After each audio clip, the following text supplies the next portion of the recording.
Hey babe, welcome back to another episode of the Money, Mindset, and Manicures podcast.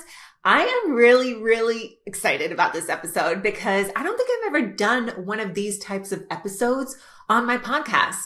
And the last 4 weeks of life have been not just busy or crazy, but I've had so many different types of experiences that I kind of want to give you a life catch up of what's been going on. And you can kind of see a little behind the scenes of my life, especially when I don't post all of it on social media or talk about it a lot. So I want to take you back right now to the beginning of April. So right now we're at the end of May, and we're going to catch up from the beginning of April because this is when so much has been going on, which is really exciting. And I want you to kind of know about it and just take a peek into my life. So the first 2 weekends of April, I hosted the Sedona Goddess Retreat for the Maniscripting Journal, which was, oh my God, I've been dying to create an episode on the retreat itself, all on its own, because so much incredible magic and experiences, and the women that were on both of these retreats were just absolutely phenomenal, just so ready and eager to dive in and connect and learn and heal and just have this incredible place to get so much off their plate and off their chest and out of their heart and out of their brain and just like out, and then having that place to like heal it and get advice on what to do was just so powerful. So I really still want to create a whole episode on its own. But I do have to say that after doing these retreats for now 3 years and meeting so many incredible women, and I know I've said this before, I always say, you know what, maybe this is the last retreat that I do. Maybe this is the last one. And every single time I end a season of retreats, like the one we just ended in spring, I'm always like, oh my God, I cannot stop doing these retreats because the transformations that happen there, you can't even script it into words. It's so freaking powerful. So if you're in a place right now where maybe you're looking for something like this, and you can go watch the Instagram reels and look at the photos and go to the website, which I've linked down in the show notes of this podcast, but you can go look at what the Sedona Goddess Retreat is. But honestly, none of those videos or photos do it justice because of the conversations that I had, the workshops that we do, which I don't post any audio from any of those things, no conversation, nothing like that is recorded and posted for you to hear it because it is so private and intimate. Of course, it's a retreat, like duh, but it is just so incredible. So I am hosting another one in the fall as planned. Like in the past, we've always do a spring and a fall one. But if you are wanting to just connect with other women, you want to heal, you want to take your next level of self-development and transformation and healing to the next level, I highly encourage you to join. The doors are open for enrollment and registration. Right now, you can put $500 down to reserve your spot, and you can pay the rest of the amount a couple months before the retreat begins. And I am right now offering a $500 off your retreat if you reserve your spot with $500 down. So go check out the testimonials from that. Go to our Instagram on the Maniscripting Journal to go look at the details. But like, it was incredible. It leaves me speechless because of everything that transpired on that retreat. Also, how I left feeling. I was so energized. I was so fulfilled. And as a retreat leader and a host, there are times where you can kind of feel like when you're in host mode, like you're hosting, you're not just there for your own personal development and healing, right? Like you're holding that space and taking care of others. And let me tell you, after both of these retreats, I left feeling very fulfilled. And this is why we're continuing on to do a fall retreat. So there will be a fall retreat, and everyone always asks, well, if I can't make the fall, can I do next spring? And I'm going to just tell you, like, I go with my energy and feeling on this. And if it's to be that I continue retreats, I keep doing them. But if I get, that download or that feeling where it's like, you know what? I think this is it. This is the last one. Then it ends. But I usually don't know until it's very much in the moment for me. So anyways, go check out the Sedona retreat. You will not regret it. I promise you, like you will not. Everyone always leaves saying, holy crap, this was way better than I anticipated. I didn't even think I could accomplish this, or I didn't even think this is how I would leave feeling. And like I said, I'm speechless on it. You got to come experience it. So if you do watch and go look at the information about it and you're just kind of like, oh, that looks kind of like fun, like follow your gut, go reserve your spot, and because they will fill up quickly. I think we already have 2 taken and we just opened the doors not too long ago. So go check that out. And that was like basically the first 2 weeks of April. So after coming back, and I actually, if you're watching the video version of this, I have my calendar open on my computer because I'm like, there's so much happened in May. I'm like, what even happened? So, so after the retreat, I actually also spend a couple days in Sedona after it's gone.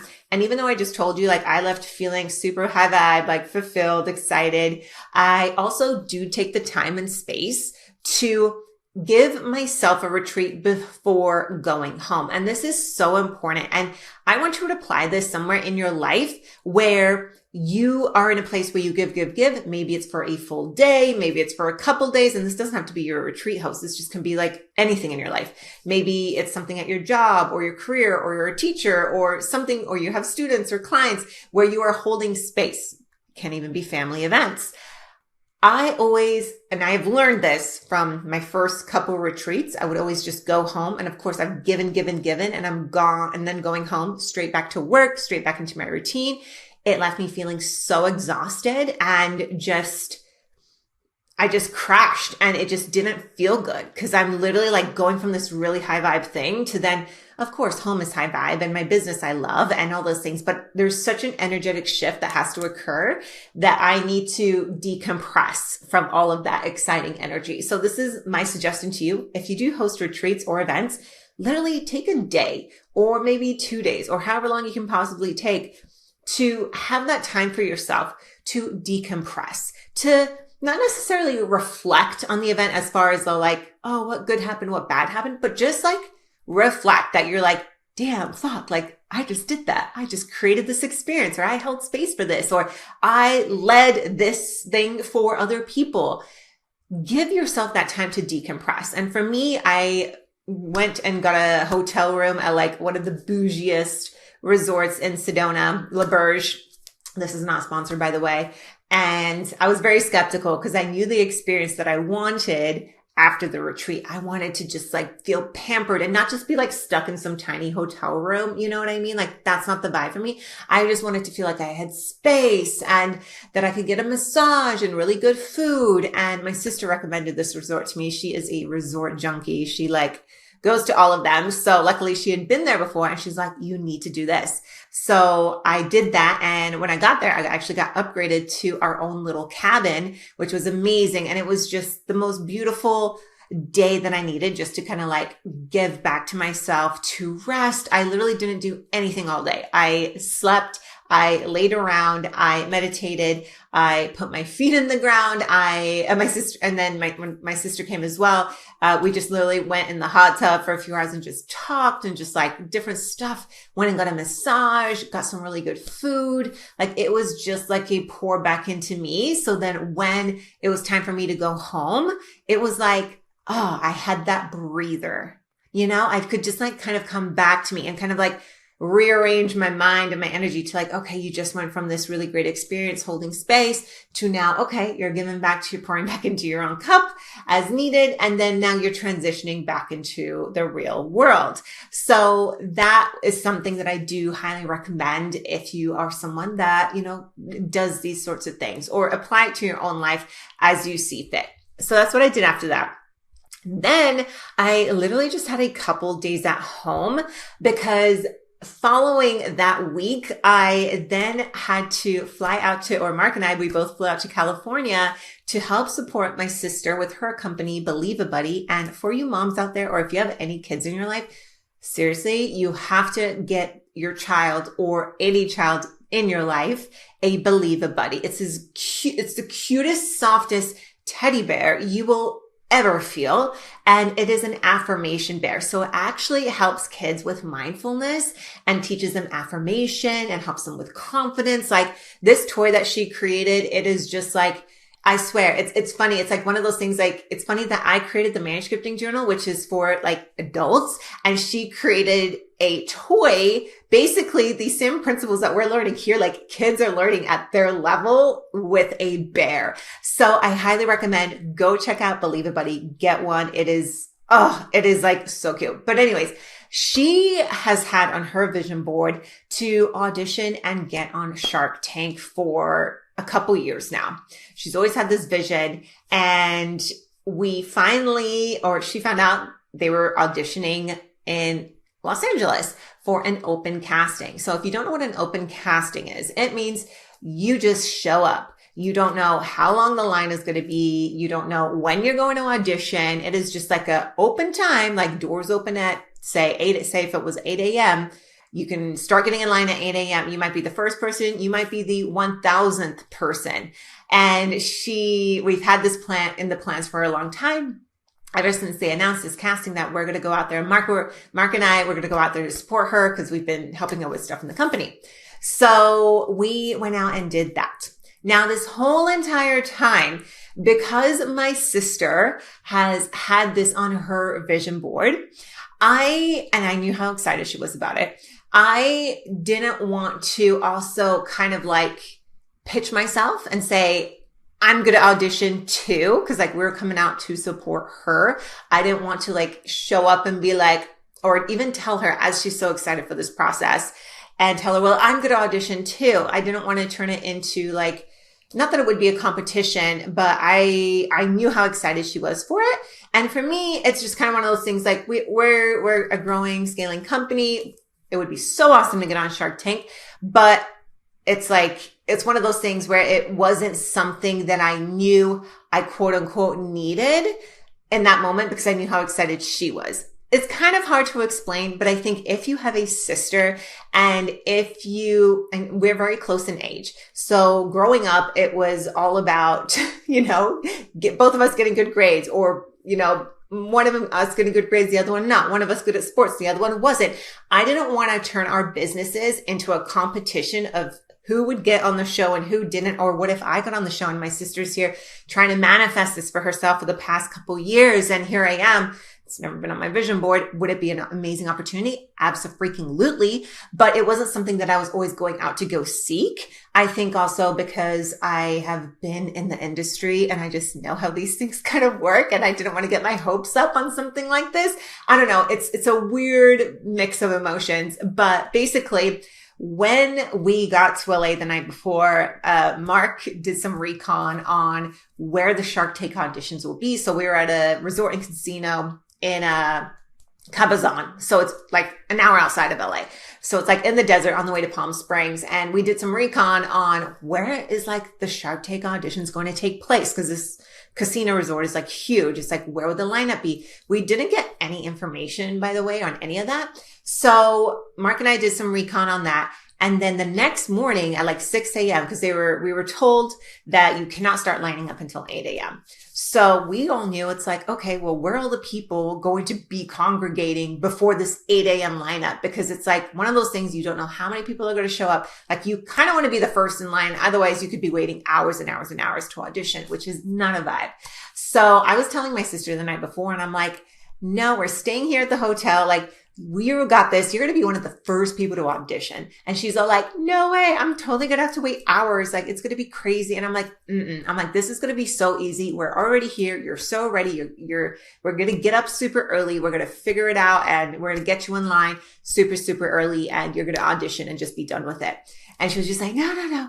So anyways, the next morning we wake up, Mark wakes up at like 6 a.m. He right away heads down to go start looking at where people are congregating because this is a big deal. And this was the only LA or West Coast casting. So what I know to be true is LA is full of entrepreneurs. It's full of business owners, right? Like people are going to shoot their shot if they can. So he found the place where everyone kind of was starting to congregate. Like you can just tell people have like prototypes of their stuff. They have like big poster boards and things like that. There was just like a few people here and there kind of scattered around. There was like this one ballroom area. And then finally, I think, this is Mark telling me this, and then kind of security came and says, you can't congregate here. The line's going to be outside at the front.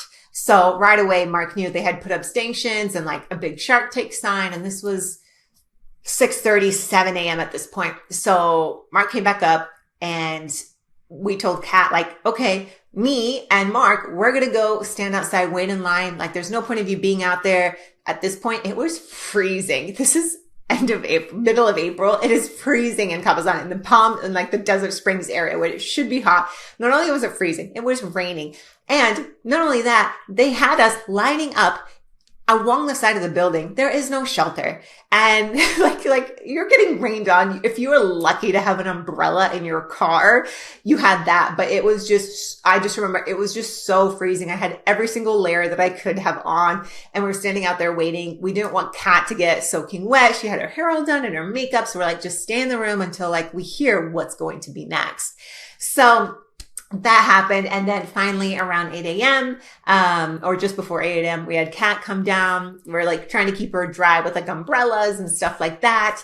And in the meantime, we're just like making conversation with all the people around us. Some people had auditioned for Shark Tank like 5 times.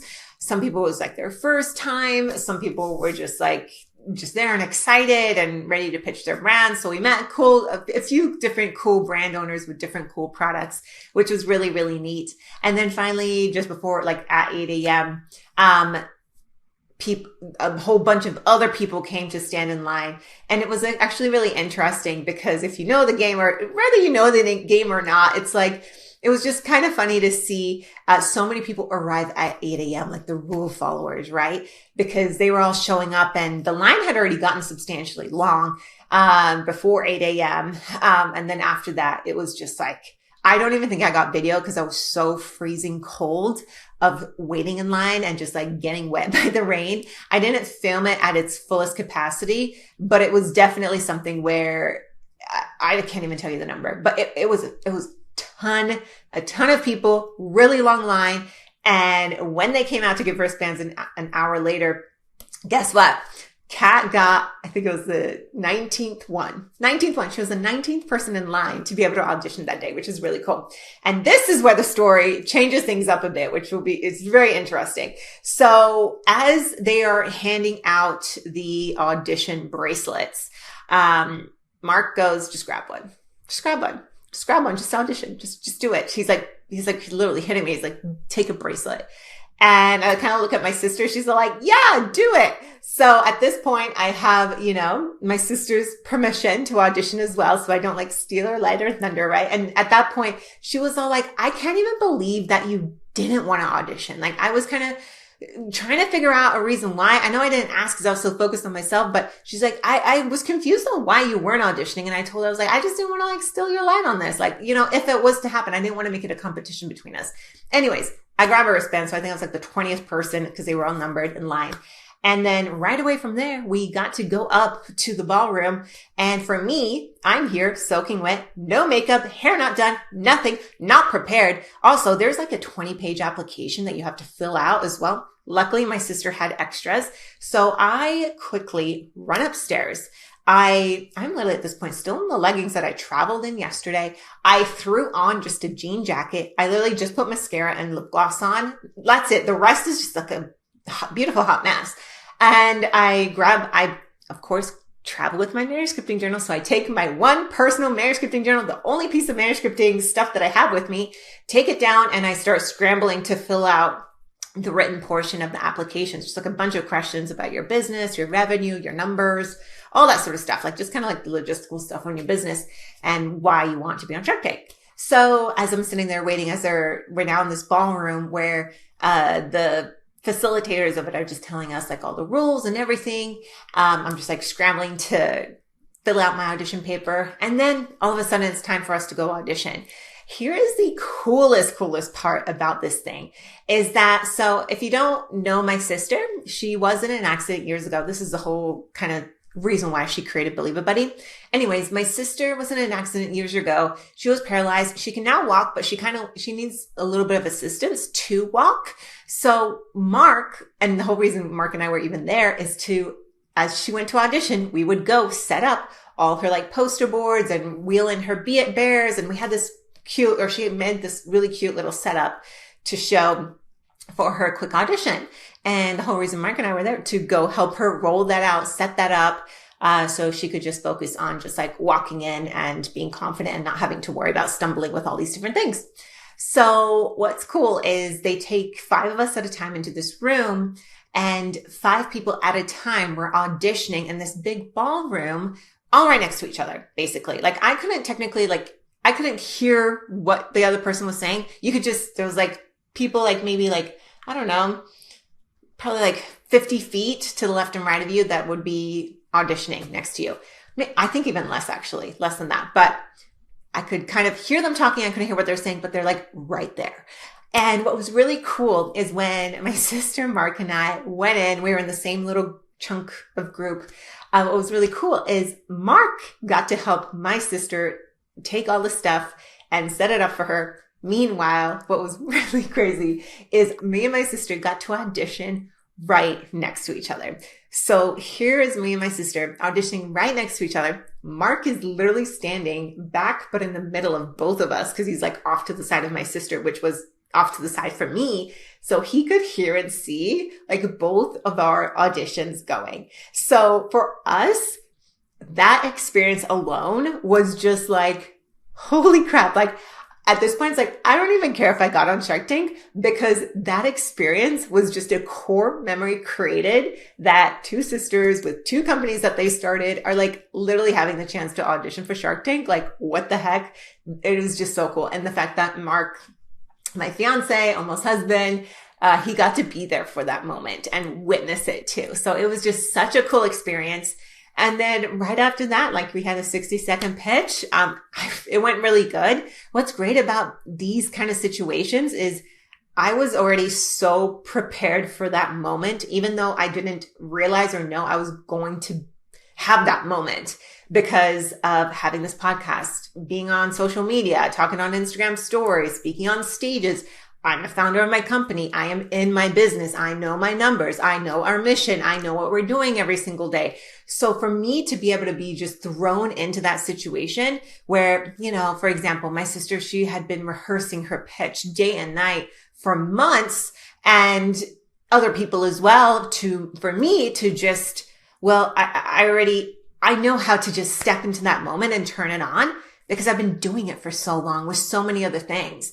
So when it comes to things in your life, I want you to kind of think about what are those things that you do in your day to day or week to week for your business where, if you were approached to pitch yourself or your company or, you as an employee or what have you, right? If you needed to present something to someone, it's just like, how would you feel?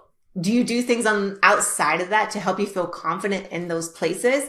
Because looking back, it's like, wow, it's like, that's literally the only reason I didn't choke. And I maybe had 30 seconds to try and practice a speech. And as I was like thinking about it, I'm like, why am I doing this? I'm not going to memorize this. And whatever, like literally when I went up to like start the conversation, I literally just went with like, hi, my name is Samantha. I'm the founder of the Maniscripting Journal. I literally could not even really tell you what I said, but I just knew I had to talk about the company, our numbers, who we are. I can't tell you, but all I know is they had lots of questions. They were very interested, very intrigued, and it went very well. Like I don't have a bad thing to say about it. So it was really, really cool to be able to have that experience.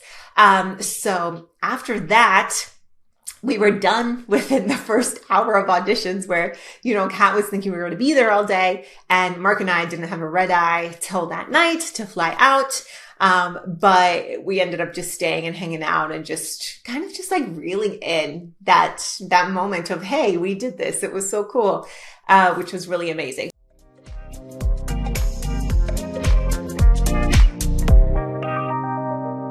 Okay, babe, I know you're listening to this podcast because I know that you have a desire to change your life and accomplish big goals, right?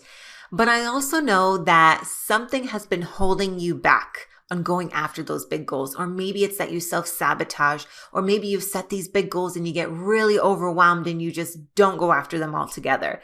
Well, I want to introduce you to a journal that is literally going to help you change your life and help you actually manifest and accomplish any desires or goals that you have. It's called the Maniscripting Journal, and it's the #1 selling manifestation and goal setting journal designed exclusively for empowering women just like you to up-level and change your life. Now, if you haven't seen this journal on social media already, I want to share with you that it is literally your personal guide to manifesting your dreams and unlocking your true potential. And inside its beautifully curated pages, you'll discover powerful daily journaling pages, workbooks, and exercises to help you set goals, help you plan your dreams, and manifest the life that you deserve. Plus, the one thing that I had to include, and it was a non-negotiable with this journal, is that it needed to have a community. So you'll also have access to join an online community filled with thousands of women just like you who are on the same path using the journal. So I invite you to join me and these thousands of women who have already embraced the power of manifestation and changed their life using the Maniscripting Journal. And I also want to gift you with a special 15% off code on your first journal order by using the code Money Mindset. The code is Money Mindset. So head over to maniscripting.com today and embark on a transformative journey by ordering the journal. So go ahead, check out the show notes, empower yourself. Answer the call to getting this journal. If this is speaking to you, I want you to join us. It's time to script your dreams into reality with the Maniscripting Journal because you deserve to create and manifest a life that you're completely obsessed with. See show notes for details.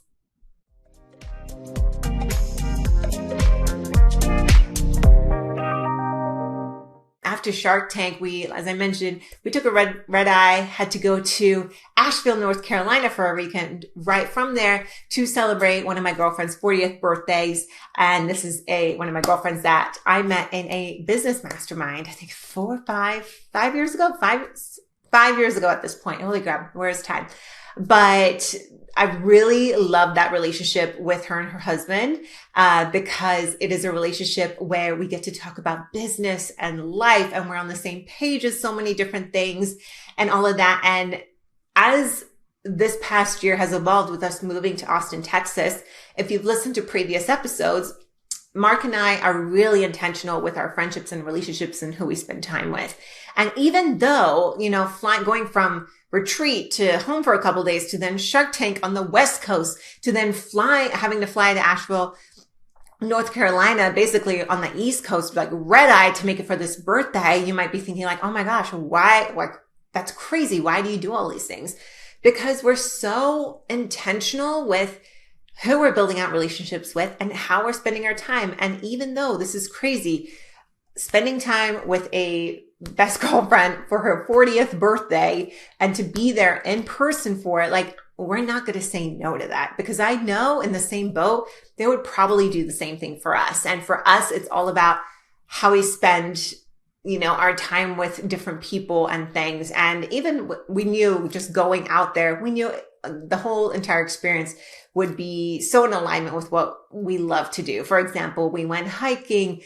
We spent a lot of time just like talking and hanging out and all of these different things. It was so, so beautiful. So then that was the next few days of April, which brings us basically all the way to the end.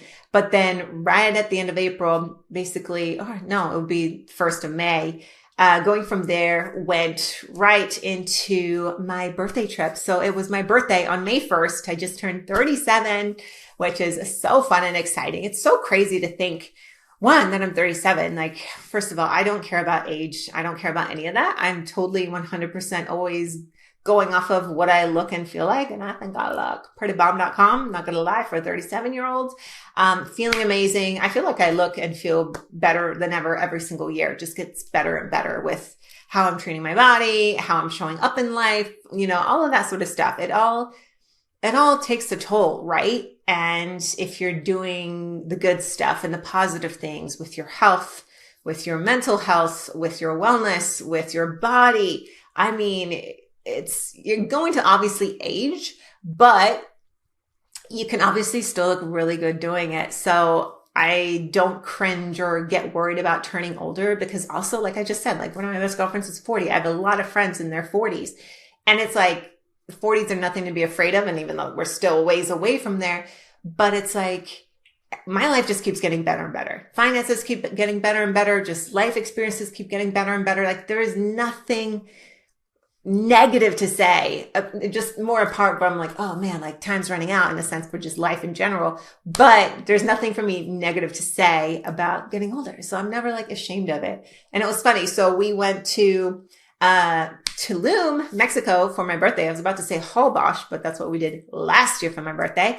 But we went to Tulum, Mexico. I've been there a ton of times, and it is one of my favorite cities. And I was so excited to go on this birthday trip, but also take Mark on his first Tulum experience, which I know is shocking. We've been wanting to go to Tulum a bunch, and then something comes up, and like last year we go to Holbox instead. And then every single trip we try to plan to Tulum, we end up going to do something else. So it was just perfect timing for this one.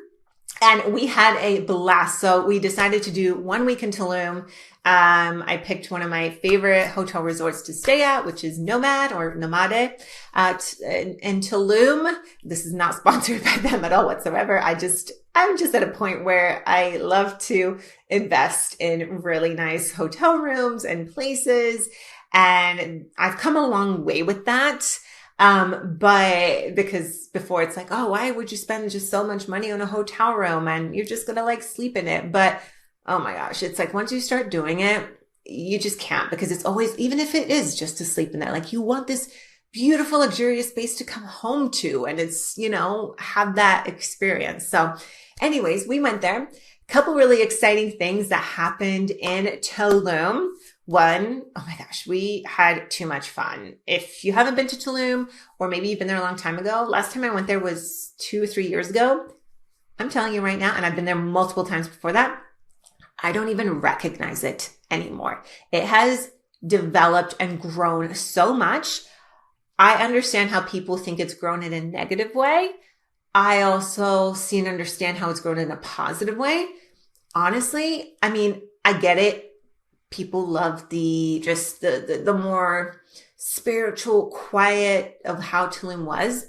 But if something's going to get built up and built out, I think they're doing a really great job with like what they're putting in and how it's all kind of like planned out. Like I have nothing bad to say about it. Like if a city's going to grow, I think they've done a really great job with how it is. And I honestly, I loved it. Every single experience that we had there, like every single dinner and outing. And we went to a lot of nightclubs and dancing and beach clubs. And like, it was like, we went from kind of going to want a wellness week after the month that we had. We ended up literally feeling like 20-year-olds just like partying in Vegas.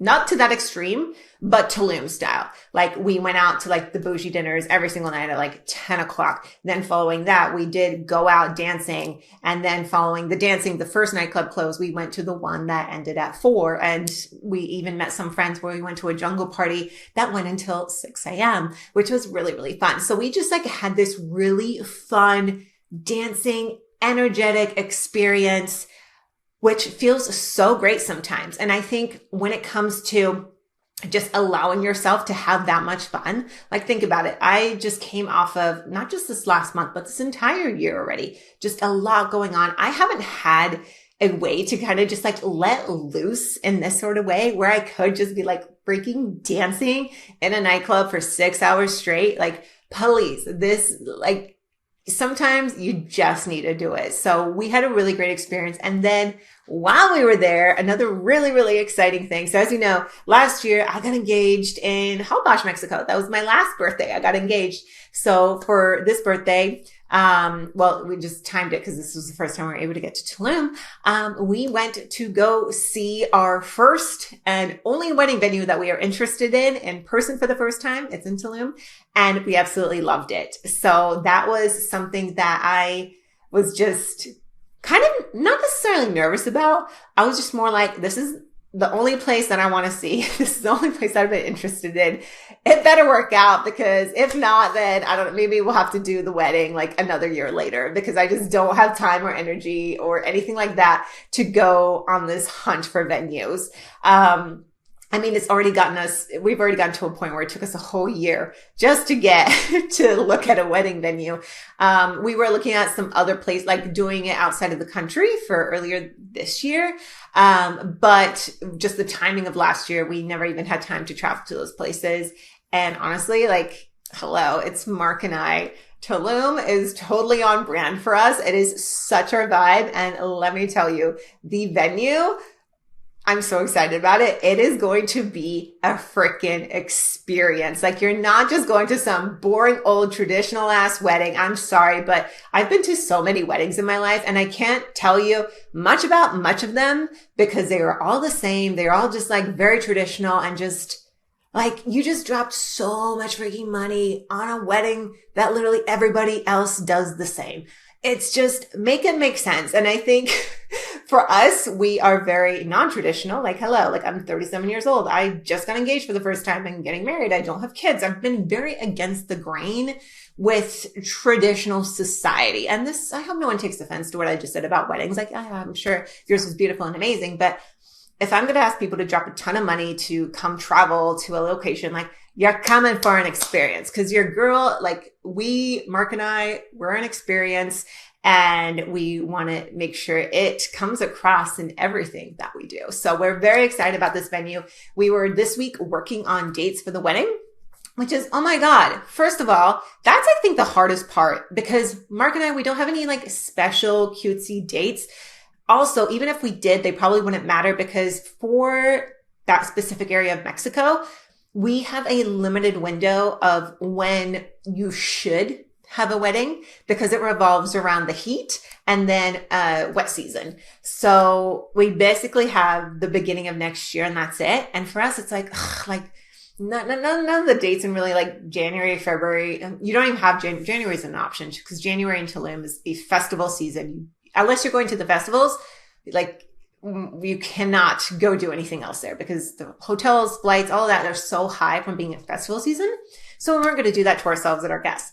So anyway, so we basically have February, and then we had March as well. April is then too close to my birthday, which is May 1st. And so we have very small time constraints. So I think we have like one date that sticks out, and I know it's the only date that works for us, but also I'm just like, gosh, I don't want to make the wrong mistake. So I don't know, for those of you that were like planning a wedding date, like, how did you go about it? Like, went down to not even like looking at the meaning, like, oh, is this a good day to get married? Is it like a bad day? I don't know. I started trying to turn to like some sort of like spiritual meanings and stuff like that about dates, just to like give me some sort of confirmation. But at this point, it's basically like, oh, like, we asked our parents, like, hey, are you guys good for this date? Or the parents, my mom, all our parents, whatever.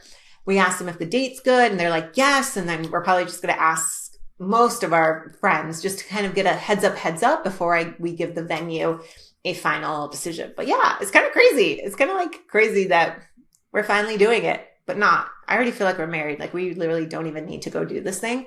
But we always envision ourselves just having this really cool party experience to celebrate ourselves, because it is so important, but not from the place of like being traditional society, go do the wedding. It's more of like this ceremony and ritual of, you know, Mark and I coming together, which is just going to be so, so fun. So I cannot wait to get that date done. I already have the dress. I don't think I've ever recorded a podcast on that, because it happened way before I started this podcast episode, or this podcast in general. But actually I do already have my dress. And now that we have a potential date, I can actually go start getting it altered later this fall. But that was such an easy piece for me. Everything a part of our wedding process has been so easy so far, because one, I got my dress when the week after I got engaged, my parents flew out to come see the house, because we had just also moved into our new home in Texas. Parents flew out to come spend time with us, see the house, celebrate our engagement. And my mom was like, let's just go and check out some wedding dresses while I'm here. Like, my sister was also there. She's like, it's so rare for the three of us to be together. Why don't we just go do it just for fun? And I'm like, sure, just for fun. I picked like one of the bougiest wedding places here in Austin, and I just made an appointment just for fun. So just for fun, we go, and my dress girl, she was like calling me for like a week prior. She's like, hey, can you send me pictures of dresses that you like? What is your style? What are you looking for? Do you have any ideas? And for me, one, I remember to this day, I was so busy that week. And two, I've never visualized my wedding. I've never thought about my wedding dress. I've never been that girl that's been like, oh yeah, I want it to look like this and that and the other. In fact, I'm probably like the most easiest. I'm like, I know the vibes I want to feel. I know like little things, but I'm not going to be that like nitpicky, like down to the fucking napkin color that we're going to pick. Absolutely not. I have bigger fish to fry in my life. And I know those little details honestly don't matter. No one even remembers like the food unless it was terrible. So I don't really care for the details as far as that stuff goes. So anyways, she's texting me all week asking me for like some help and direction so she can pull dresses for my arrival to try on. The night before, it was like 9 o'clock. I was like, hey girl, I'm so sorry. I've been so busy, but honestly, all you need to know is I'm 5'10". I have boobs. I have a butt. I'm very in shape, very slim, but I don't have any idea of what kind of dress I want. But along with those measurements, I just want everything to look good and accentuated. And I just want to look good. Like, I don't have a style. I will not be mad that you didn't pull a bunch of stuff that will work. Like, let's just go with the flow on this one and see, what kind of things that I like.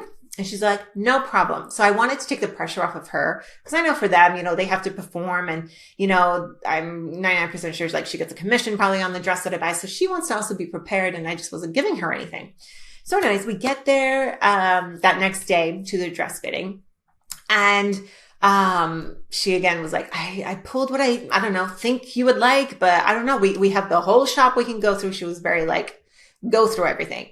So anyways, but she's like, but I did pull 3 dresses, and here's a dressing room. Let's just start with these 3 so we can kind of see what your vibe is. And then we can go look at other ones in the store. Perfect.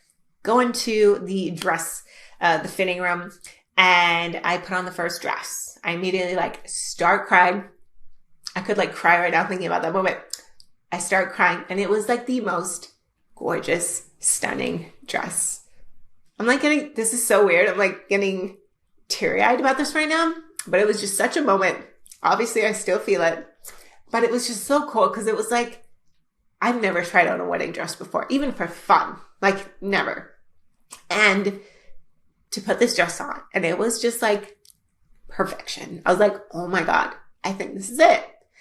And I walk out, and everyone, like my mom and my sister are just like, oh my God, it's so gorgeous. It's so stunning. It like fit almost perfectly. And I was just like, oh my gosh, like this is so crazy. Like I don't want to say this is the one because this is like literally the first dress that I've tried on, but I'm like, I really love it. And anyways, I go on a try on dress number 2. It was beautiful. It was stunning. It looked so good. And I'm like, this isn't it. I tried on the third one. It was beautiful, stunning. This is it. And I think she went and pulled like, after she saw me, she pulled like 2 more dresses. So I tried those 2 on. Again, it was not, they all looked so good, but I'm like, this isn't it. So I went and put on that first one again. And I was like, this is so crazy because this was so easy. Am I supposed to say yes to the dress? Like I was just like starting like, what am I supposed to do? Because this is the first time I'm trying on dresses. This is the first dress. Trying on a few more. And I don't know like what else. Like, am I supposed to say yes, basically? It was such a weird moment. And my sister was all like, my mom was like, yes, absolutely. Just, you're getting this dress. Like, you have to get this dress. And I was like, yeah, I do. So anyways, bought the dress right there that same day. And now it's here because I had to go. Luckily, we did this over a year ago, and it took, I think, 6 or 7 months to make over in Italy, which is so cool. And yeah, now it is finally arrived, and in a couple months, close to my wedding, I'll start going in for alterations and have that done. But it was just such a cool experience. And I want to touch a little bit on that because for me, being, first time engaged, wedding dress shopping for the first time, trying on dresses for the first time, in my mind, and I wasn't feeling this about this because I went into this experience with like, this is just for fun. Like literally it was. There was zero pressure. Zero. This was just for fun. I just got engaged. I don't even know when we would get married or where, it was just very for fun. But look at all like the movies and TV shows and all the stuff revolving like wedding stuff and dresses. It's always so much drama around it. So much drama. Girl can't find the dress. I mean, I've had friends that have literally been to like 30 dress shops and like still can't find the damn dress. Or, you know, you have drama with like your mom or your sister or your aunt or the women that are with you at those dress fittings. One of them fucking hates the dress and you love it or whatever, right? It's been so like told to us in these stories that this experience should be hard and should be dramatic. And I almost felt like, oh my gosh, this was so easy for me. It's like too easy, right? And I felt like there was something wrong with it being too easy. So after purchasing that dress, like I reflected on that later. I was just like, wow, that was so easy. Like truly, it really was. And it just made me reflect on that. Like, wow, when you put an intention on something, like when Mark and I first got engaged, we said this entire wedding process is going to be easy and it's going to be simple. More so we are running and building two companies. We are already very, very busy. And we didn't want to waste any energy or emotion on something that should be so beautiful and so loving. So we literally said, there is like, if something starts getting really hard, if something starts not working out, we're prolonging the wedding date to go down. And that's kind of just like how it did. Even when we first got engaged, we first started we really wanted to have a wedding in Europe. And we were like looking at venues and FaceTiming with wedding planners over there and all that sort of stuff. And this was like for like a couple of days. We took a weekend to like print out a bunch of stuff and we were so excited. And every single venue that I was looking at, I was all like, I thought this is what I'm like, this isn't it. This isn't it. Nothing felt right. So instead of us trying to like push and pressure ourselves into trying to make something work that we thought we wanted, we let it go. And we didn't even talk about venues or anything like that for like another 6 months. It was more just like, you know what? Like, we're so excited to be engaged. We already feel married. Like, this isn't changing anything for us. We just are so excited to bring all our friends and family together for this union and this beautiful ceremony that's going to take place. But other than that, like, there's no rush on our end to do any of this. So going back to even with the dress part is just like, wow, I set this intention from the beginning. Like, it gets to be easy and it's going to be simple. And so far, every step along the way, with even thinking about the actual proper location, which we knew we should have done from the beginning, but we just kind of wanted to be bougie and do this really cool European wedding trip. But even with Mexico and Tulum, and just literally I found one venue, went to go see it, loved it. It's going to be so easy, like easy. So for me, it's like when you're going into these things, and maybe you're planning a wedding right now, or maybe you will be down the road or something like that. Like, it doesn't have to be all dramatic and full of drama and anger and stress. Like, fuck that. Like, why are we getting into this mentality over an event that, one, most people won't fucking remember? First of all, they won't. They really won't. And two, like, it is a day to celebrate your love and your union. And like, why would you want to create so much stress and hardship around an event like that? Like, it boggles my mind. I don't get it. I don't get all these couples that go through this process of so much stress. It's like, what the fuck? Like, truly, like, that is my opinion on it. Sorry if you were that bride or groom or whatever, that you were, the stress bucket and nothing was right. And I don't know what to tell you, but I don't relate and I won't relate. Because we're just going to be just like so easy flow with all of it.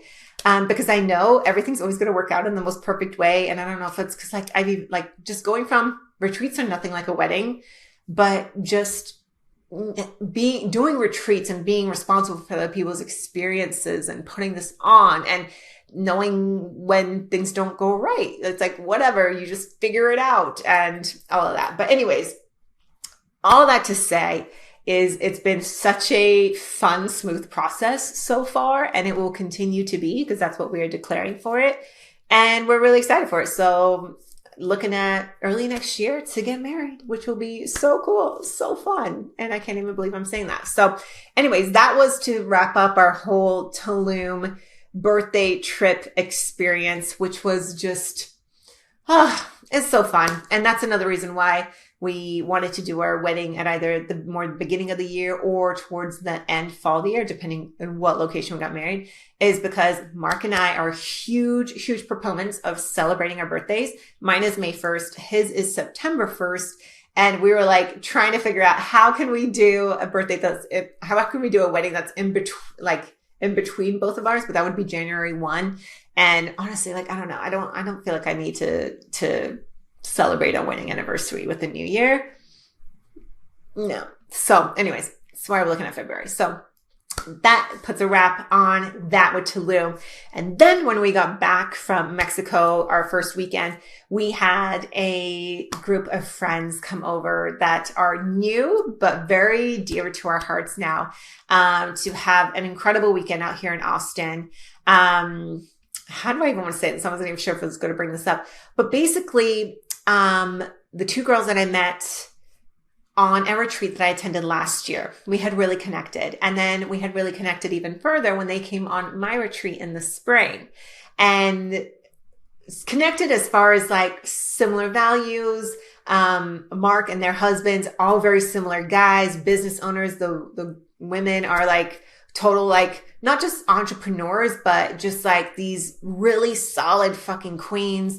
And we're like, oh my gosh, like we have to hang out more. We got to get our men together. Like this is a really cool vibe that we're creating here. And there's some magic that's going to be created here. I don't know if it's going to be, and we're not sure what that's going to look like, but we're like, it's either going to be something business related, life related, like something is brewing here and we can't ignore it. And we got to go do something with that. So anyways, we had them come out and visit us here in Austin last weekend, where we ended up doing some plant medicine work, which was so powerful and impactful for them, us as well. But it was all of their basic, almost first time. Anyways, it was so powerful for 3 couples to go into this kind of container of a weekend where we didn't leave the house.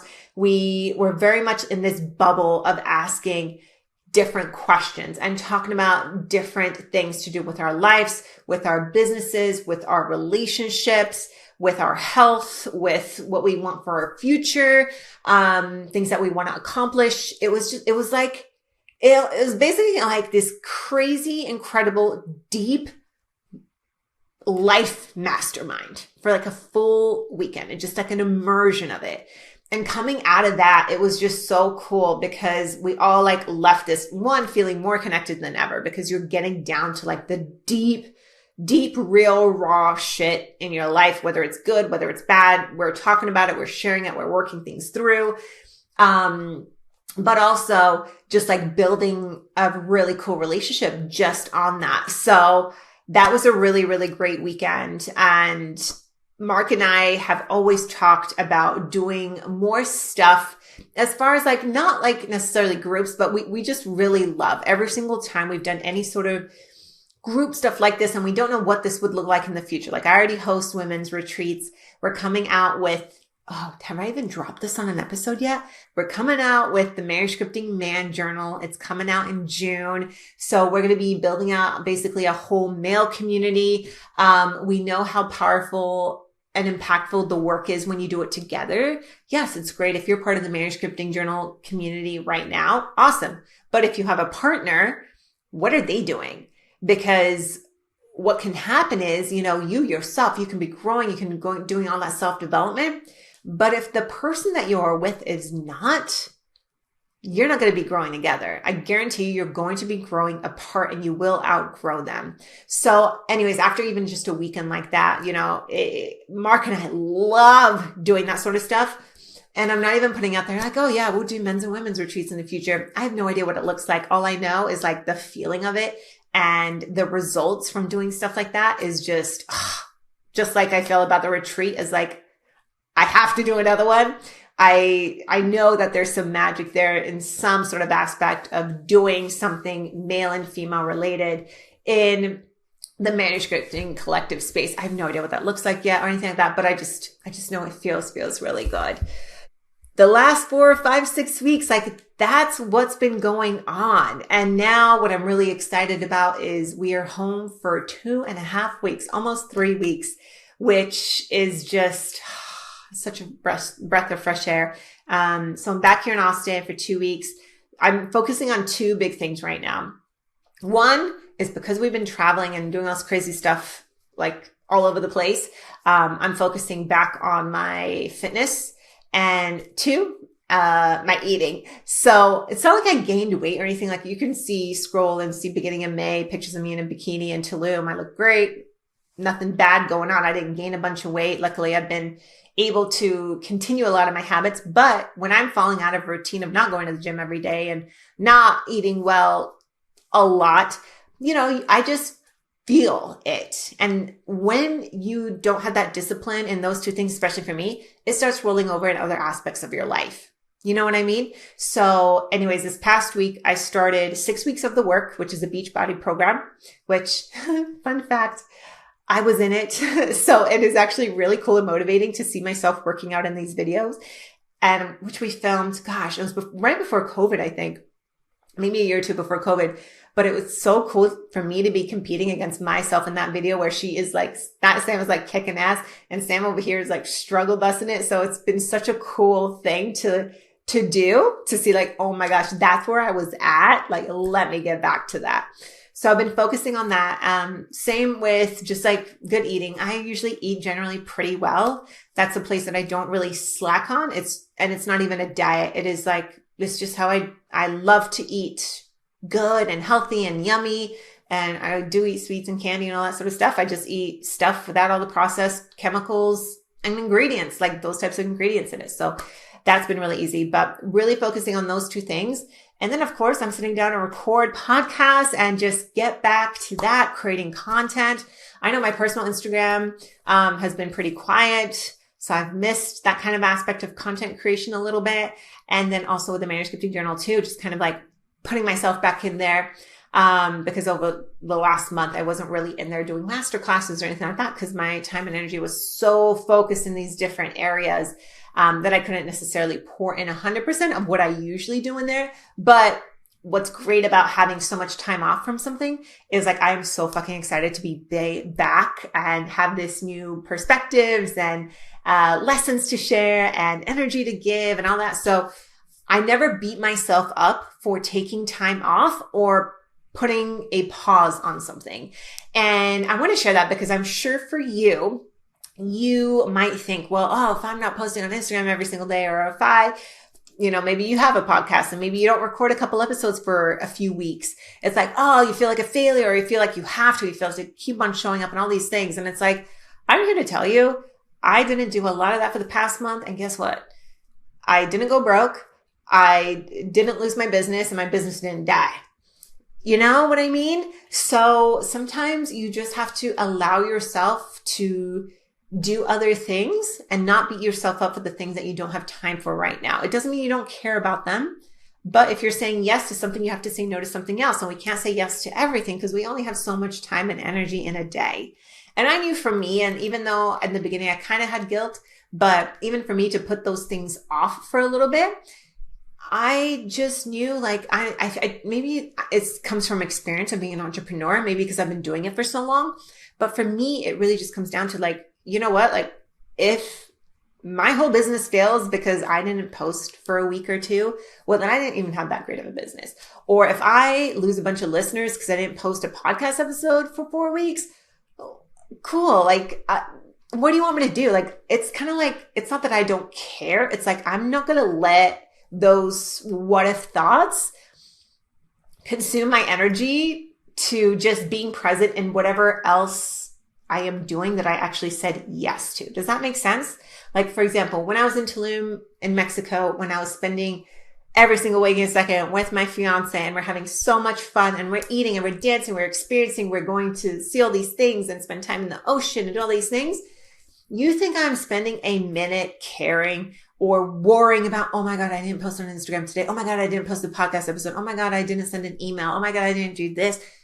No, old Sam from maybe like a decade ago would have, but I made the decision. Look, you're taking your trip. And sometimes I take people along on social media. Other times I don't. This trip, I just happened to not because I was just so in it with my lover. And I didn't. And I didn't beat myself up for it either. Because I knew, okay, when I get back, I'm going to share and it's going to be fun. Like nobody cares that much, from the outside world. You care more than anybody else would for stuff like this. So anyways, that was my mentality for just, allowing life to be lifey. And I feel like coming back now just gives me more fun, exciting energy to just kind of like get back to it. It was like taking a vacation from it all without it intending that to be that. Does that make sense? But anyways, I just wanted to share all of those stories with you and what's been going on in my life because I've never done it before. Let me know if you enjoyed something like this. If you're just like, girl, you just told us a whole lot of nothing that's going to help us improve our lives, then tell me that too. I do not have to do these, but I just felt as the comeback episode, just to share with you where I've been and why they have been no episodes. But I'm excited for a lot of guests and topics that I'm going to be speaking on coming up. And I cannot wait for you to listen to them. If you did enjoy this episode, I hope you follow and subscribe to this podcast. And if you haven't already left a review, leave a review if you have something positive and good to say. If you don't have anything good to say about this episode, don't leave a review. Just unfollow and unsubscribe. But I hope you are having a good rest of your week and have a great rest of your week and great rest of your day. And I will see you in the next episode. Love you so much.